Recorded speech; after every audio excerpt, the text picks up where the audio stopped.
Good morning, everyone. As Andrea said, my name is Clay Cooper.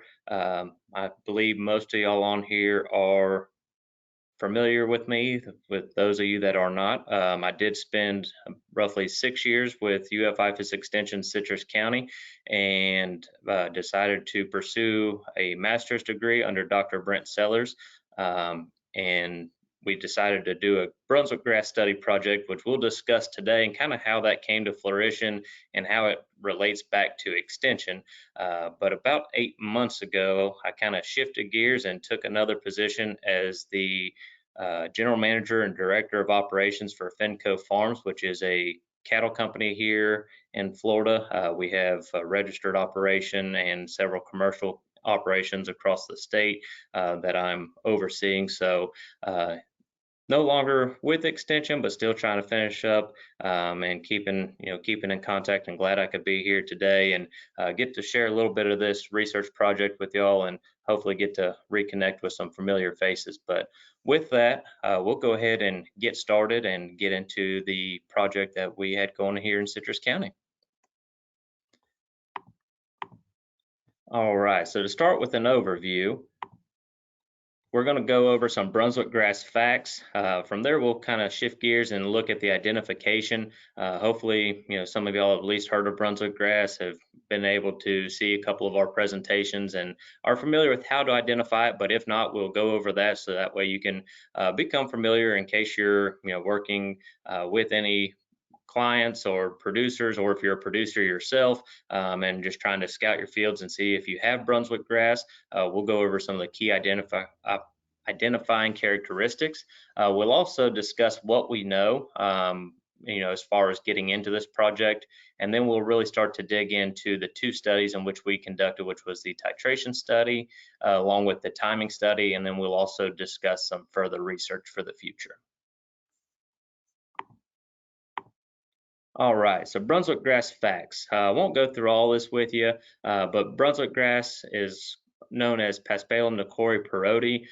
Some people also refer to it as brown-seeded paspalum. It is native to southern Brazil, northern Argentina, Paraguay, and Uruguay. And the biggest thing here is that it is adapted to a variety of soil types.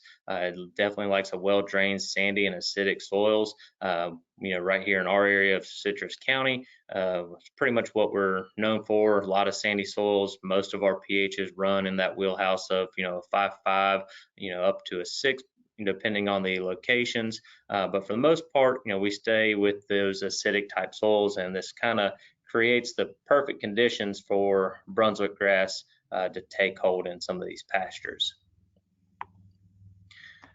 Additional facts: Brunswick grass is very thick sodded and it has an aggressive root system. It is competitive and tolerates overgrazing. So when you take the two of those in conjunction, it's really no wonder how it can kind of get into a bahiagrass pasture and start to take over. Bahiagrass obviously isn't as thickly sodded as the Brunswick grass, and as we start to overgraze those pastures, bahiagrass tends to not like it, and Brunswick starts to tolerate a little bit better, allowing it for it to get a competitive advantage within that grazing system. Also, the production season is very similar to Pensacola bahiagrass, which makes it a little bit difficult to identify, and we'll talk about that in a minute. And also, it's a tetraploid like Argentine bahiagrass, and we'll touch on the significance of that in one of the upcoming slides. All right, so what's the problem? This really started as a grassroots extension project, and that's one of the things that made this project so enjoyable for me. Actually, Dr. Sellers was coming up to Citrus County for a presentation, and I met with our cattlemen, met with the Ag Alliance, and some of the other ag groups that I was affiliated with during those times, and asked them, what they would like to hear about. And Dr. Sellers' presentation, and Brunswick grass kept coming up. So I, pitched the idea to Dr. Sellers. At that time, he didn't have, really any work on it or knew much about it. So he came up to visit with us, went to the fields, saw what Brunswick grass was, and he had the bright idea and looked at me and said, well, this would be a great master's project for you. And lo and behold, here we are today. So it really did start as a grassroots extension project, and some of the problems that we had to tackle right from the get-go was plant identification. A lot of people had Brunswick grass and didn't even know it.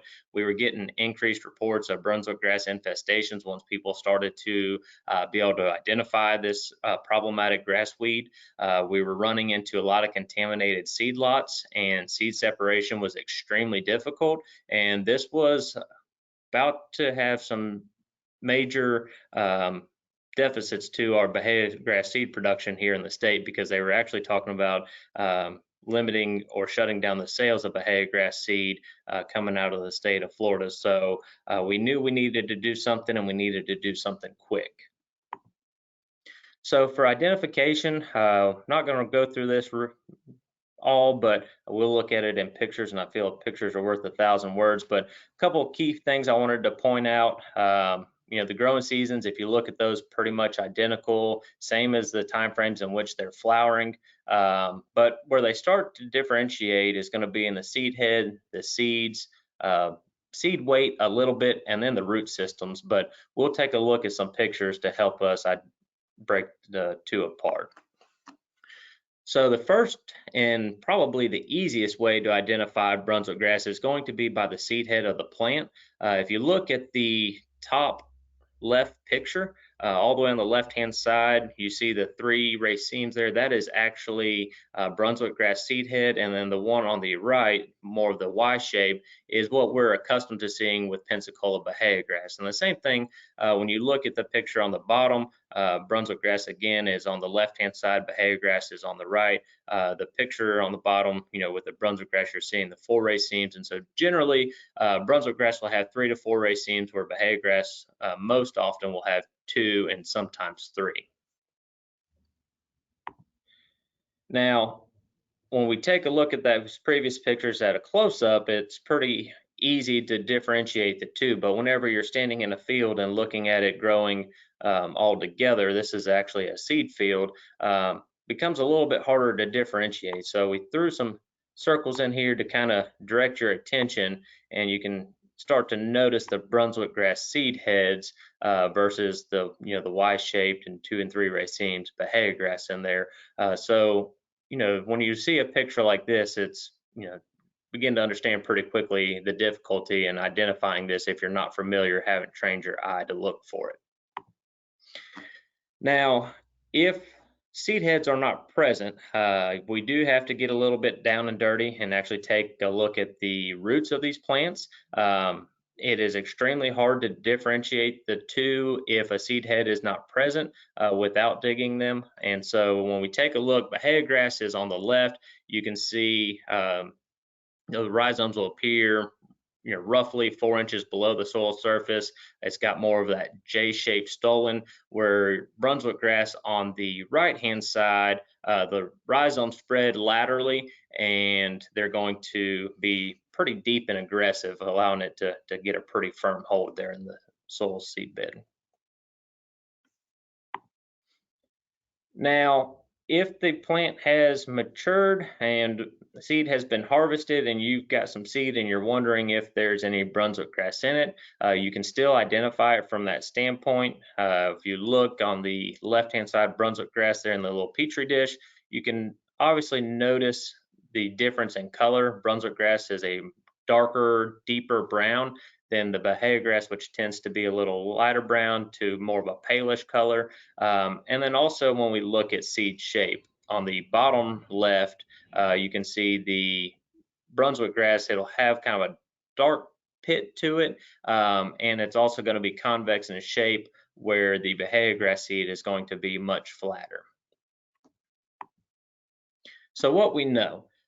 When we first started this project, we were kind of left scratching our head, not knowing which direction to go, because most of the pasture herbicides that would be effective on diploids are not on tetraploids. And so what this means essentially is, if we were to use a product to remove Brunswick grass with it being a tetraploid, more than likely we were going to also injure or kill the bahiagrass.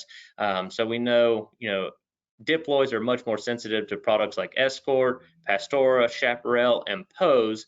And so we were kind of left not knowing what to do here, thinking maybe some cropping rotations with the use of glyphosate to kind of beat back that soil seed bank.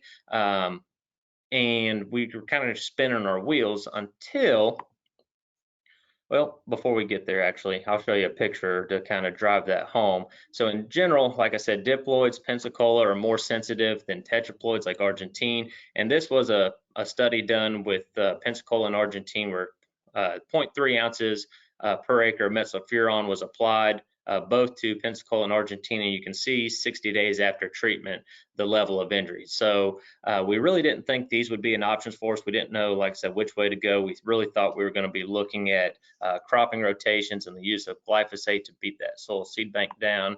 But then, luckily, a producer called us, again, tying back to the grassroots of this project, and said, hey, y'all need to come take a look at this. We were out in a light rain in the middle of July trying to spot spray some smut grass, and we smoked Brunswickgrass.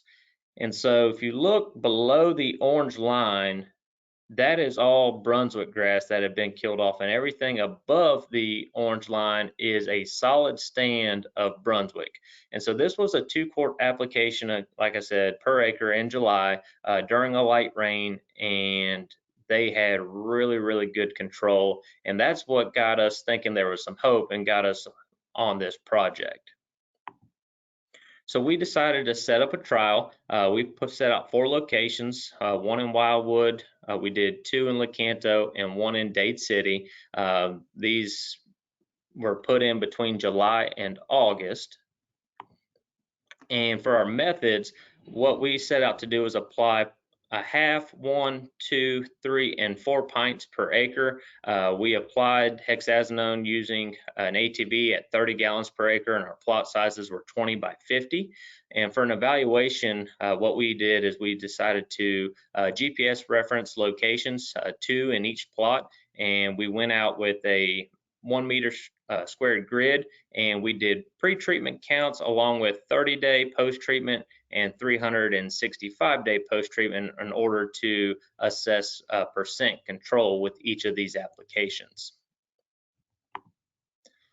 And this was the findings from that study. You can see here at the half pint application, we were right there about 54, 55% control. When we bumped up to 1 pint per acre, we were right close to 70, just under. But once we hit that 2 pint application or 1 quart, we were up all the way at 80% control, which was pretty good and gave us some hope that we may actually be onto something here. And then as we got to the higher rates, we got above 90% with both of those rates, with no statistical differences between the two. Here's some pictures of the studies. This was hexazinone at 3 pints per acre. This was 1 week after treatment. You can see the effect that the hexazinone was already having on the Brunswick grass there. What you're seeing in green and still living, that is your bahiagrass. So that was a good thing for us to see that we weren't getting any injury there, which we already knew hexazinone could be used in bahiagrass from some of the previous studies done with smut grass. This one here is the 2 pint application per acre 3 weeks after treatment. You can look in there, you're starting to see a little more green up from where that Pensacola bahiagrass was coming back, but you can still see the dead patches in there of the Brunswick grass, and then you can also see the control there in the back on the dog fennel as well. Now, this was the 3 pint application 3 weeks after treatment. This plot here was probably one of the heaviest. And this was actually a small little test site that we did that wasn't included in the study. So this one here, that's why you're seeing some variation in the level of infestation. But this was one of the heaviest plots whenever we first did the little test before actually kicking off the research project. And then again, 4 pints per acre 3 weeks after treatment. Same thing, you can see the level of control there of the Brunswick grass, and even at the highest rate, we're not seeing the injury on the Pensacola bahia. All right, so we decided that we knew we were onto something with the hexazinone. We knew we were seeing control with the application rates that we put out, but we needed to really take it a step further because we knew from the previous work that had been done on smut grass that timing was critical. So we wanted to see if there was any relation there with the timing of these applications in regards to the percent control of Brunswick grass. So the following year, we set up the timing study in which we applied hexazinone at 1, 1.5, and 2 pints per acre. We dropped off on the lower rates just because we weren't seeing the level of control that we would consider to be optimal. And we applied each of these rates, again, using an ATV at 30 gallons per acre with our plot sizes being 20 by 50. And for the evaluations, we did the same thing with the 2 GPS reference locations in each plot, utilized our 1 meter square grid, and did both pre-treatment and post-treatment counts at 30 and 365 days.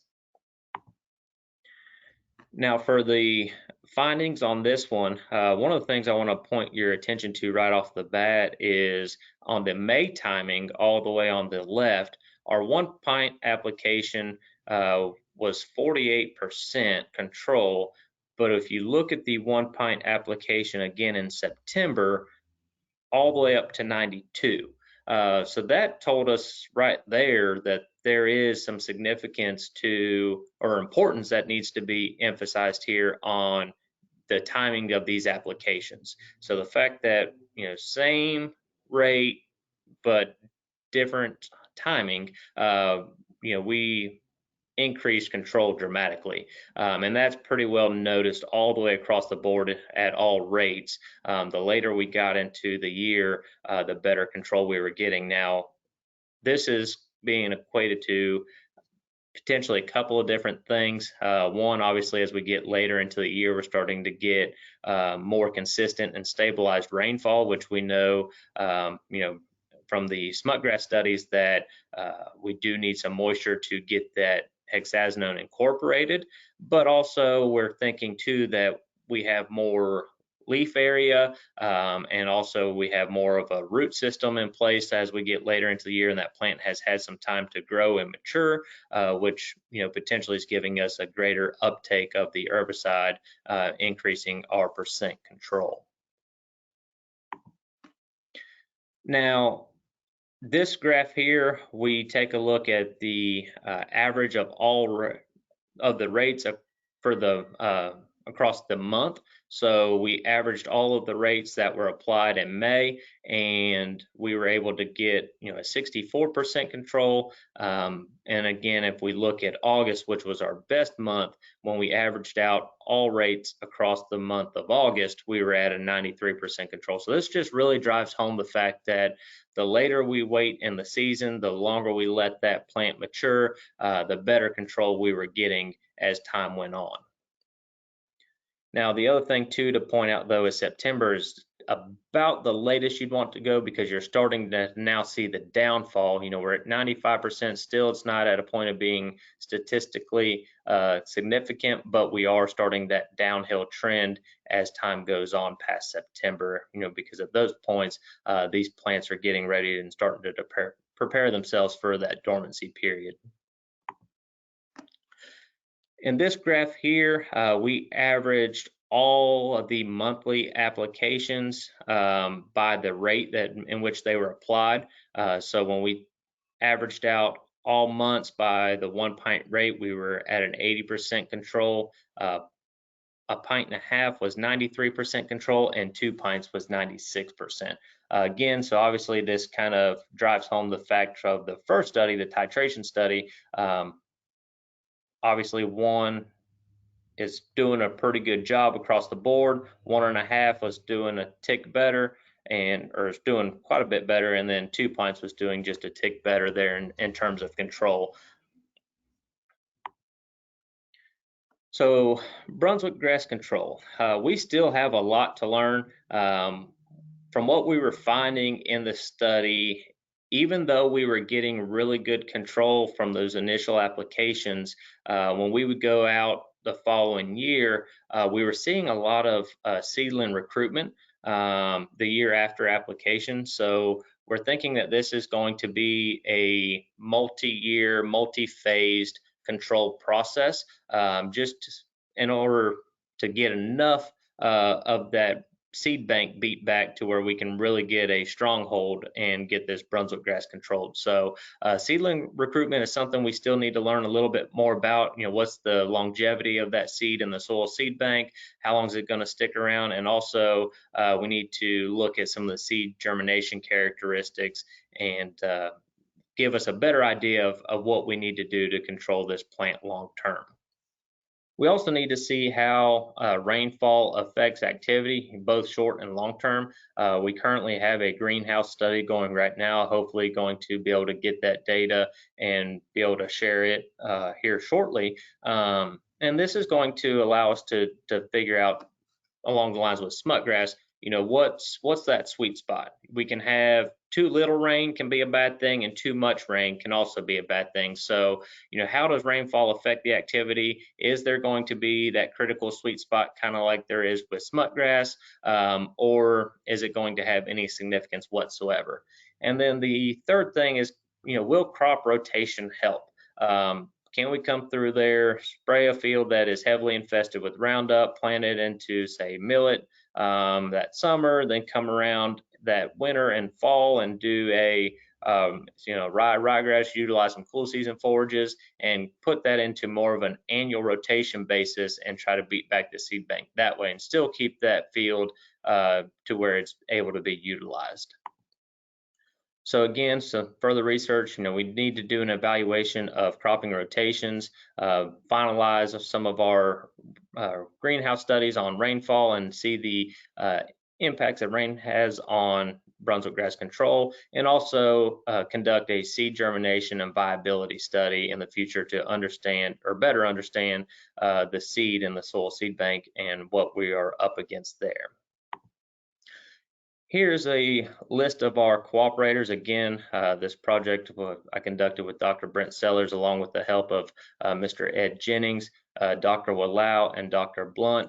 And some of our cooperators on this project was the Rooks family, Mr. John Thomas and Leo McClellan at MMB Dairy, Mr. John Massar with Cigar City Cattle Company, Mr. Jim Fenton with Finco, and also the Bartle brothers and Mr. Johnny Melton. And so I want to, you know, extend a thank you to all of them and all of their help on this project. You know, obviously they're a lot of the ones that brought this issue to us and brought it to light and allowed us to start a project to hopefully bring a lot of good to these producers and their respective operations. And if you have any questions, I've provided, which I need to update mine, I'm seeing, but I can send that to y'all. But I've also included Dr. Sellers' contact information if anybody would like to reach out later on to get some more information on the study. And with that, I think we can take any questions. Thank you, Clay. Give me just a minute. I've got to change some settings here so that I can see the questions. You spoke about the regrowth from seeds. Is there any concern of regrowth from rhizomes? All right, so in terms of regrowth, we have seen both. Now, obviously, we're dealing a lot more when we're just spraying herbicide with the seedling recruitment there. Obviously, that plant, as we've talked about, letting it get later in the season where that plant has matured out. Obviously, it has had a chance to flower, set seed, and that seed has entered the soil seed bank.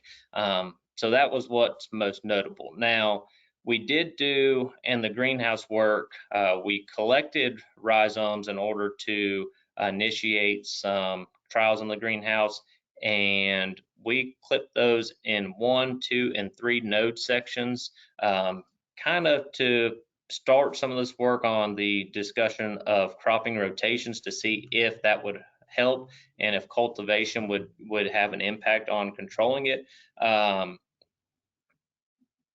We didn't see a lot of activity from that. Whenever you clipped them, like I said, in 1, 2, or 3 node sections. Once that rhizome was chopped, we didn't get anything from 1 node, couple, from 2, and maybe, couple more from the 3 node section, but nothing to be statistically different. And so we're thinking that through the cultivation of the roots and through breaking up those rhizomes, you can hopefully be able to knock this plant back a little bit by adding that added stressor. Now, in terms of the herbicide applications from the studies that we have done, the only time where we really saw any type of regrowth coming from the rhizome is if we had a lower application rate, and if we killed off the top growth, started to get a little bit of that herbicide into the root structure, but didn't completely kill off the roots. We may have injured it or set it back, but we did not get any, a complete kill, which allowed that plant to ultimately survive after it had a little bit of recovery time. And we did see some regrowth from roots at that point. But if the application rate was sufficient, we were able to completely kill off that plant, roots and all. Okay, thank you, Clay. Okay, here's the next question. Were there multiple herbicides used, or was it a single product trial? And then the second part of the question is, if multiple products were used, were there any that were more effective? All right, so that's a good question. This project solely focused in on the use of hexazinone.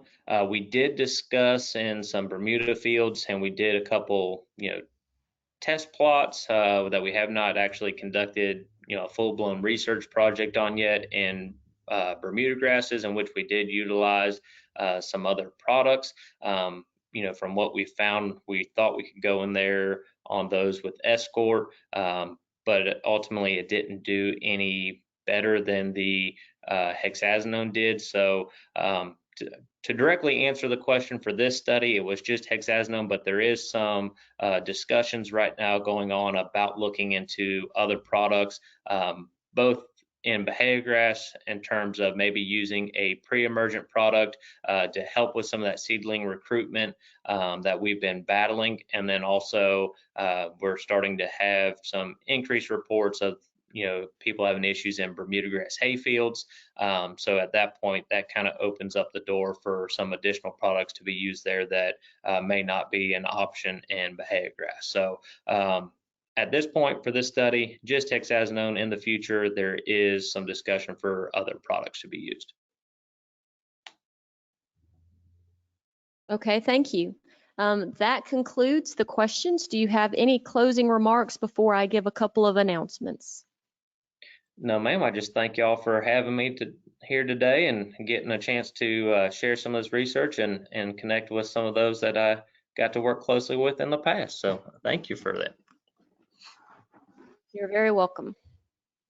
All right, so I have just a couple of announcements. I'd like to invite everybody to come back and be with us on January the 11th at 11 o'clock for our next Ona Highlight. That will be a Ona Weed Science Program highlight with Dr. Brent Sellers. He will be presenting ways to manage smutgrass, past, present, and future. And then our only upcoming event that we would like to remind you of is the 39th Annual Florida Cattlemen's Institute and Allied Trade Show that's going to be held at the Highlands County Fairgrounds over in Sebring on January the 13th. And that program begins at 12:30 in the afternoon and runs to around about 6 p.m. No registration is required and there is no fee to attend. And that is all I have for you. If you're not already doing so, please follow us on Facebook and Twitter and YouTube.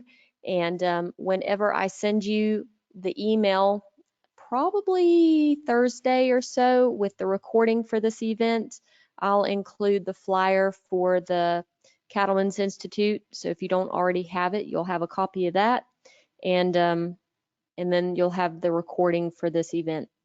So as always, whenever this event ends, you'll get a quick survey. If you don't mind completing that, we really appreciate your feedback on all of our programs. So thank you, Clay, again for joining us today. Yes, ma'am. Thank you. And thank you all for taking time out of your day to be with us. We hope you have a wonderful Christmas and a very blessed 2022. Take care.